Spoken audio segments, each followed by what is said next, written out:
Ang daming nagtatanong sa akin nung nag-post ako about sa visa ng mama ko, kung paano ko daw siya in-apply. So ngayon, gusto kong i-share sa inyo ang mga requirements. Humingi ako ng information about sa ate ko. At the same time, nag-email ako sa Finnish Embassy kung ano yung mga requirements pag mag-apply sa kanila ng Schengen visa. So, for visit visa, I will share yung mga jay.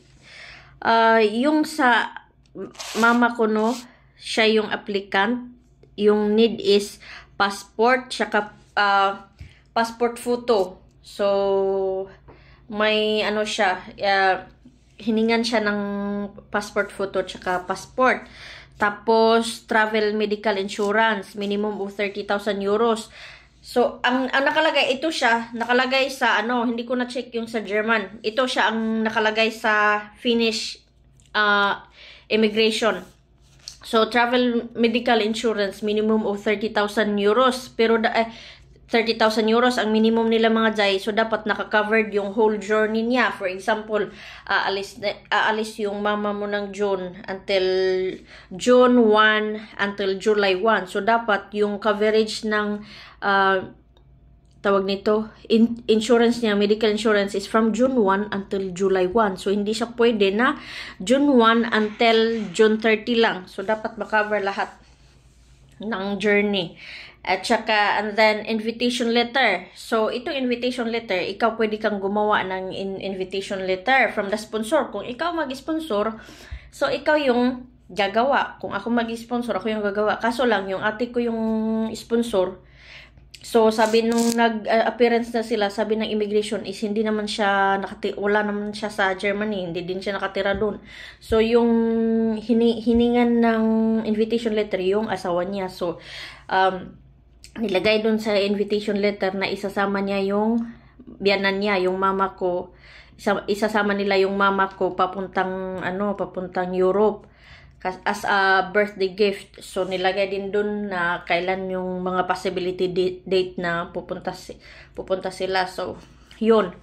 At saka, identity card ng, ng sponsor. Residence permit mo kung hindi ka Finnish citizen.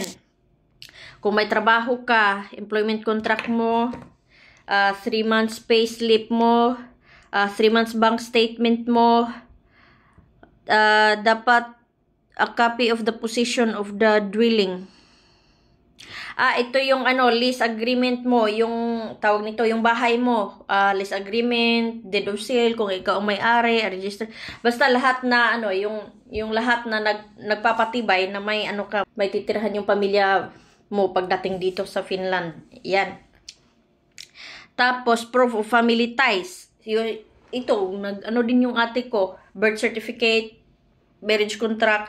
So, yung ate ko, siya naman yung sponsor, wala silang pinakita na, parang address sa lugar. Doon sa, ng magulang ng asawa niya.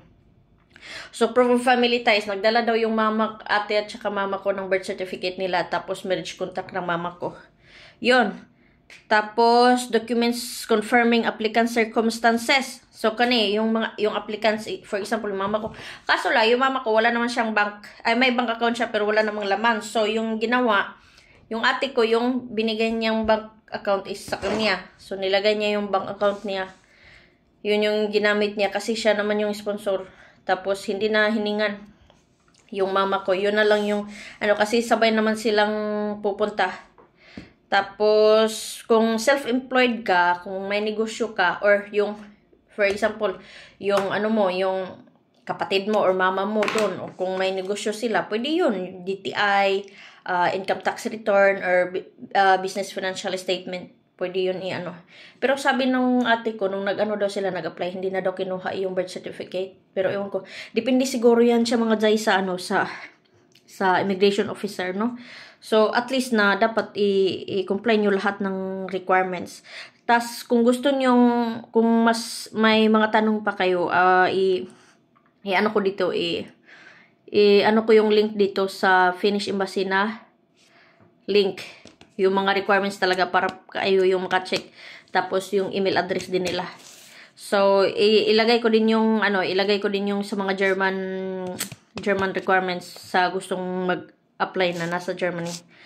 Charot. So, hope may natutunan kayo. Tsaka, please don't forget to write your comment kung may mga tanong pa kayo. So, sasagutin ko sa aking makakaya. Charot. Okay, bye!